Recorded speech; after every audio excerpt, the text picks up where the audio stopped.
Bila anggota ATM tamat perkhidmatan, di sinilah bermulanya babak kerjaya kedua mereka. Tapi masalahnya ramai yang dah tamat perkhidmatan tapi tak ramai yang nak join Perhebat sebab terpengaruh dengan janji-janji palsu dan cerita-cerita manis dekat luar sana. Akhirnya terkekial. Perhebat atau Perbadanan Hal Ehwal Bekas Angkatan Tentera berperanan untuk melatih anggota ATM yang akan bersara bagi peroleh kemahiran dan pengalaman supaya dapat sesuaikan diri dengan kehidupan awam bila dah tamat perkhidmatan nanti. Jadi Mindef tetapkan setiap warga ATM yang akan bersara diwajibkan ikut program latihan peralihan. Menariknya, ada 43 pilihan kursus yang ditawarkan, antaranya keusahawanan, perkhidmatan, mekanikal, elektrikal, binaan dan automotif.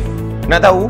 Dekat sinilah mereka akan dilatih dan diasah kemahiran supaya mereka ni bersedia libatkan diri dengan kerjaya lain bila dah tamat perkhidmatan nanti. Sejak Perhebat ditubuhkan, ramai para graduan yang dah peroleh banyak manfaat. Menteri Pertahanan Datuk Seri Muhammad Khalid Nordin umumkan 72% veteran ATM yang sertai latihan Perhebat berjaya dapat pekerjaan. Daripada jumlah tersebut, 65.4% telah menjadi usahawan atau bekerja sendiri, manakala 34.6% bekerja dengan majikan. Dan tahun ni je, 3,473 anggota ATM berjaya tamat latihan peralihan dan 514 anggota dan veteran ATM dianugerahkan Diploma Kemahiran Malaysia menerusi ARPEL. Mindef bukan sahaja tinggalkan veteran ATM lepas habis latihan peralihan. Mindef siap buka jalan kepada veteran ATM untuk masuk ke dunia pekerjaan. Perhebat dah tanda tangan 8 MOU dan NOU dengan syarikat industri. Tujuannya jelas, nak pastikan bakal pesara veteran ATM ada peluang kerja, ruang kesuanan dan akses kepada program latihan. Dekat situ boleh tengok sendiri betapa Mindef menjaga kebajikan veteran-veteran ATM. Kami sempat tanya sendiri graduan Diploma Kemahiran Malaysia dan lepasan CJ Perhebat apa pengalaman dan manfaat yang mereka peroleh.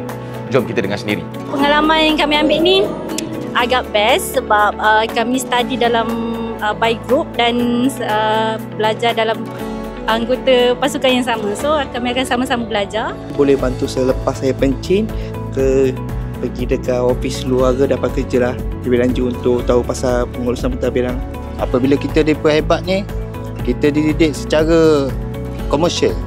Macam-macam orang kata macam-macam keperluan di luar sana nanti. Apabila di masa awam nanti, kita orang boleh guna pakai semasa interview kerja ke. So, cikgu kami pun ada cakap benda yang sama lah. Bagi saya, ini sangat-sangat penting untuk semua warga tentera dan juga veteran-veteran.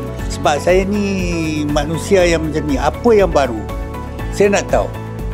Kan? Saya nak belajar, saya nak mengenali, saya nak tahu.